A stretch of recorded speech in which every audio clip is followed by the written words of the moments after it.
அண்மை செய்தி கடந்த 6ஆம் தேதி மானாமதுரை அருகே ஜியோன் நகரில் புகுந்து மர்ம நபர்கள் சரமாரியாக அரிவாளால் வெட்டிய சம்பவம் தொடர்பாக கைது செய்யப்பட்டவர்களில் ஒருவர் உயிரிழந்திருக்கிறார். அவரது உடலை வாங்க மறுத்து தற்போது போராட்டத்தில் அவரது குடும்பத்தினர் மற்றும் ஊர் மக்கள் ஈடுபட்டிருக்கிறார்கள். அது குறித்த செய்தியை அண்மை செய்தியாக பார்த்து வருகிறோம். மானாமதுரை விவகாரத்தில் கைதான நபரின் மரணம் மர்ம மரணமாக இருப்பதால் அவரது உறவினர்கள் மற்றும் ஊர் பொதுமக்கள் தற்போது சாலை மறியலில் ஈடுபட்டிருப்பதாக தகவல் வெளியாகியிருக்கிறது. கூடுதல் தகவல்களை தருகிறார் செய்தியாளர் ராஜேஷ். இப்ப மானாமதுரை பகுதியில் தற்போது உயிரிழந்த ஆகாஷின் உறவினர்கள் போராட்டத்தில் ஈடுபட்டிருப்பதாக சொல்லப்படுகிறது. போராட்டத்தின் தற்போதைய நிலைமை என்ன? அவர்களிடம் யாராவது பேச்சுவார்த்தையில் ஈடுபட்டிருக்கிறார்களா? என்ன கோரிக்கை அவங்க முன்வைக்கிறாங்க? வணக்கம் பூர்ணிமா.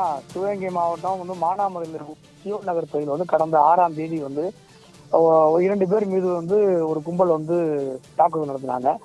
அது சம்பந்தமான சிசிடிவி காட்சியை வெளியானது மானாமதுரை காவல்துறை வழக்கு பதிவு செய்து அதில் 5 குற்றவாளிகளை கைது பண்ணாங்க. அதுல ஒரு குற்றவாளி ஆகாஷ் அப்படிங்கிற ஒரு குற்றவாளி அந்த கிருஷ்ணாஜபுரத்தை சேர்ந்தவர்.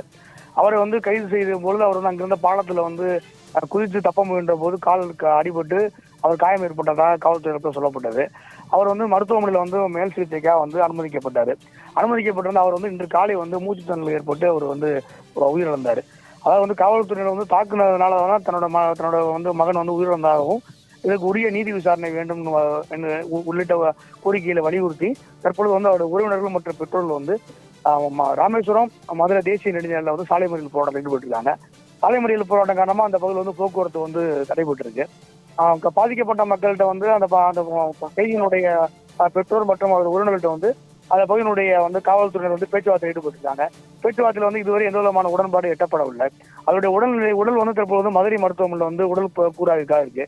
போஸ்ட்மார்டம் ரிப்போர்ட்டுக்கு அப்புறம் தான் என்ன விவரங்கள் முழு விவரங்கள் தெரிய வரும்.